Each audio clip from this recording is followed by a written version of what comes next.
So for this video, I'm going to be talking about the 4 items that you can purchase from the Consumables Shop. The Consumables Shop is located to the far right when you're purchasing during the shopping phase, and there are 4 items that have a chance of showing up. Each item has a 25% chance, and each shopping phase, the item that is shown is random. So, for example, if you're presented with Healing Salve one round, the next round you could be presented with Healing Salve again. In fact, you could go an entire game with not seeing a specific item, or you might go an entire game of Artifact and only see the same item. So 25% chance every time. There is no way that you can figure out what item's coming next. Also, when you purchase from the Consumable Shop, that's your one purchase from that shop. It's not like your item deck where if you buy something, you'll be shown another item. This functions more like the secret shop, where once you buy your item, it's just out until the next shopping phase. So, that being said, the 4 items you can purchase are Healing Salve, Fountain Flask, Potion of Knowledge, and Town Portal Scroll.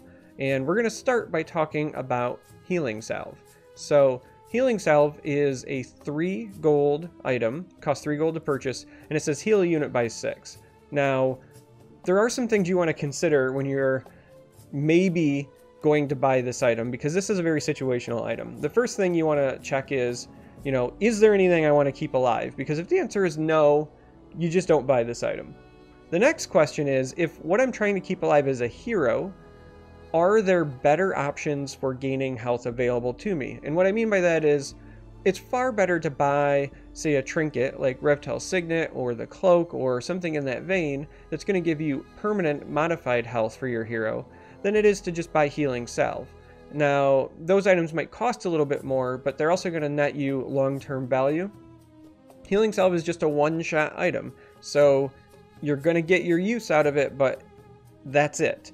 So the next thing you need to consider is, do I need to heal something not a hero? Because this does say heal a unit, so there are certain creeps that are high-value creeps that you might want to keep alive, or maybe it's not necessarily even a high-value creep, but you're just trying to push that last little bit of damage into a tower, and you think, hey, if this creep survives, then I'm going to be able to take that tower out. It's best to have some insurance. I'll pick up a Healing Salve. Then it might be worth it. Now, if you do need to keep a hero alive, it could be because you want to pressure a tower, just like with the creep, or it could be because you fear something your opponent is going to do. So if you're going into round 4, when your opponent and yourself would have 7 magicka, and you have initiative, but you don't have a way to stop, say, Thunder God's Wrath, right? Your opponent has a blue hero in that lane. You have no ways to take it out. You have no ways to silence it, stun it, etc. You might think to yourself, hey, I need to keep my hero alive through Thunder God's Wrath. I don't have a health item available, but I do see Healing Salve. Purchasing it might be the right call here. And similar situations to this also could be when you would consider using Healing Salve. But again, this is the kind of item that you purchase with a very specific task in mind. You're not just going to buy this and hold on to it and save it. It is not a good buy in that regard. You want to make sure that you're getting immediate value out of this when you buy it. Otherwise, just save your gold, buy the items that are going to permanently modify your heroes. Now, let's go ahead and talk about Fountain Flask. So, Healing Salve heals 6 health. Fountain Flask costs 4 gold, but it fully heals a unit. This card is essentially a worse version of Healing Salve in the early game, and potentially a better version of Healing Salve in the late game.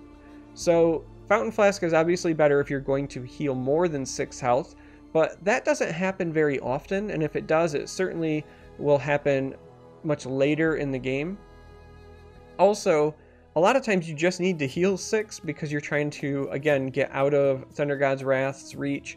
You might not be trying to survive, 10 or 20 damage, so Fountain Flask is typically overkill.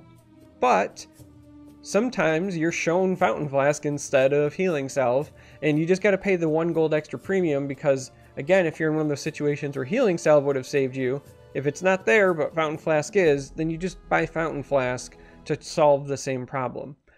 Same rules apply, again, if there's a health item or something else that can save your hero or your unit that's going to provide you with a longer term value, consider that over this. Also, as a quick note, when you buy stuff from your own item deck, it will replace itself with another item that you can purchase from your item deck. So Secret Shop doesn't do that, Consumable Shop doesn't, but your item deck does. So when you are buying items, whether it's Healing Salve or Fountain Flask or whatever, usually it's best to buy that as your last item that you're going to buy.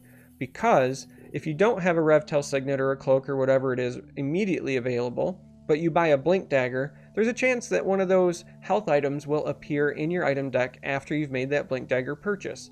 And it would feel really bad if, a Revtel Signet would have done the job, but you bought the Flask first, and then you bought your Blink Dagger, and then lo and behold, there's a Signet there that you could have bought for the same cost. So always buy from the item deck first, and then when you've exhausted yourself of your options, but you know you need one of these items, then you can go ahead and buy from the Consumable Shop. Next up is Potion of Knowledge. This is the most expensive option from the Consumable Shop.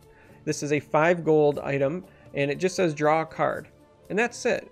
Now, cards are typically really important in other card games, and Artifact's no different. Cards are certainly important, but 5 gold is a lot to pay for just one card.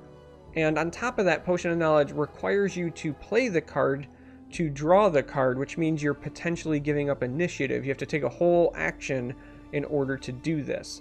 So there is a lot of cost and risk associated with buying this. It could be very attractive when you first start playing, but the truth is you really only buy Potion of Knowledge if you have a lot of excess gold, or if you have a lot of excess gold and you're going into a lane where you expect to be locked out, right? So if you know you're gonna be, silenced maybe with a gust from Drow or something in that first lane, and you just want something to do while your opponent goes ham, buying a Potion of Knowledge or two will let you draw those cards without risk of losing your initiative necessarily.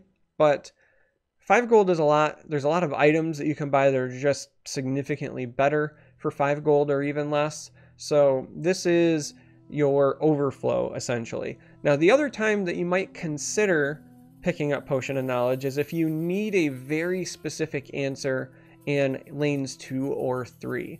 So if you look at your hand and you're like, man, I really need improvement removal, I really need to, draw a gust or something to interrupt my opponent, and I just don't have it in my hand right now, it might be worth it to pick up a potion so that you can go ahead and dig deeper to try to find that answer. Then sure, have at it, but more often than not, the 5 gold investment and the action of actually playing the Potion of Knowledge is a huge, huge investment to just get one extra card. So purchase this with caution. I know it can be tempting because, if you come from Magic, if you come from the Elder Scrolls Legends, Hearthstone, whatever the case may be, card advantage is the sort of thing that often wins you games, but in Artifact, that is not necessarily the case. Having more cards is always more beneficial. It represents more options. Cards are a resource, but it is not as mandatory or important to just dig through your deck in Artifact as it is in other card games. And a lot of that has to do with the fact that you're drawing 2 cards a turn, you're buying stuff from the gold shop, and there's just a lot of ways to inject more cards and more options into your hand in Artifact than there is in other card games. So while having all of those extra options is still really, really good, paying the price that you have to for something like Potion of Knowledge, again, 4 gold and playing the card itself, it just is too much. It's too expensive. So just use this one with caution. So the last item in the Consumable Shop is the Town Portal Scroll. This one costs 3 gold. It says return an allied hero to the fountain, and it's probably the most useful, or at least most consistently useful card in the Consumable Shop. This is one of those cards that also has a lot of value when you very first start playing the game, and then will start to taper off in value the more you play or the better you get at the game, because if you're really good with hero placement, you'll never need to move your heroes, or if you do need to move them, it'll be rarely, or you might do it with a Blink Dagger or something. So the need arises less and less, but early on when you're first starting to play, it can be pretty common to end up with a hero or 2 stranded in a lane that is essentially already won, and they're just not generating you any value by existing in that lane. And Town Portal Scroll is a great way to move them.